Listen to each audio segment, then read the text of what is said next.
শুভ সকাল। আজকে আমি কচু শাক রান্না করব।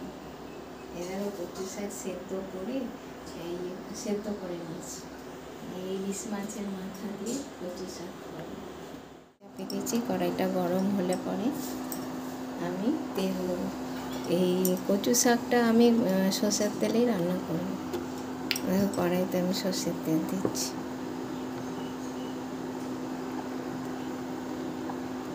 আগে মাছের মাথাটা, ইলিশ মাছের মাথাটা একটু ভেজে নেব। দেখো বন্ধুরা, তেল গরম হয়ে গেছে।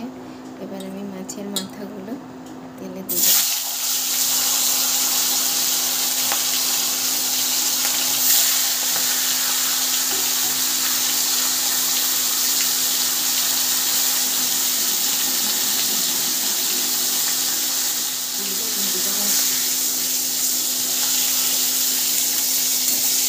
দেখ কোন দিকটা ভালো লাগবে, এই দিকটা ভালো লাগবে না, এই দিকটা।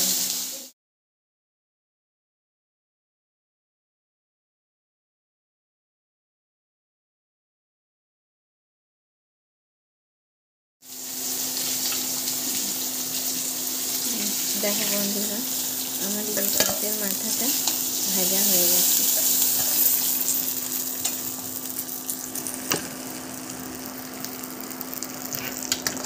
এবার তেলে আমি জিরে তেজপাতা ফোড়ন দেব।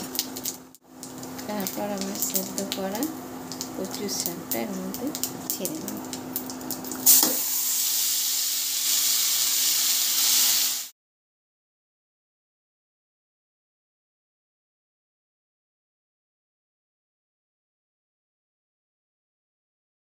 বন্ধুরা, এর মধ্যে হলুদ, নুন আর কাঁচা লঙ্কা দিয়ে দেবো। এবার এই জলটা শুকানো অবধি এটাকে নেড়ে যেতে হবে। দেখো বন্ধুরা, আমার কচুর শাকটা ভাজা ভাজা হয়ে গেছে।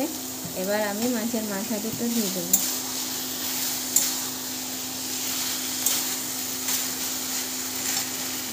দেখো এবার একটু চিনি দেবো। কচুর শাকে একটু চিনি দিতে হবে, মিষ্টি মিষ্টি। কিন্তু মাথা দিয়েছি তো, বেশি মিষ্টি দেবো না, অল্প মিষ্টি দেবো।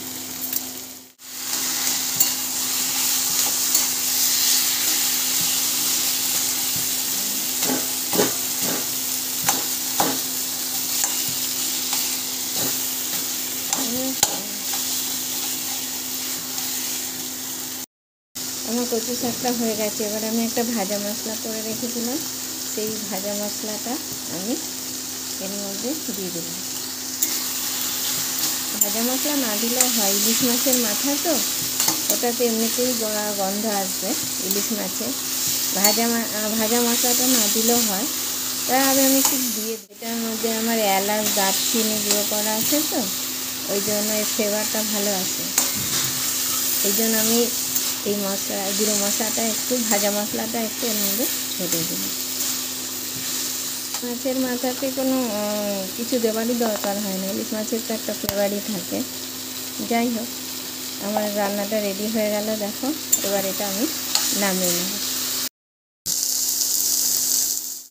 একটা রান্না হয়ে গেল ইলিশ মাছের মাথা দিয়ে। বন্ধু, তোমাদের যদি ভালো লাগে শেয়ার, কমেন্ট আর সাবস্ক্রাইব করে দিও আমার চ্যানেলটাকে।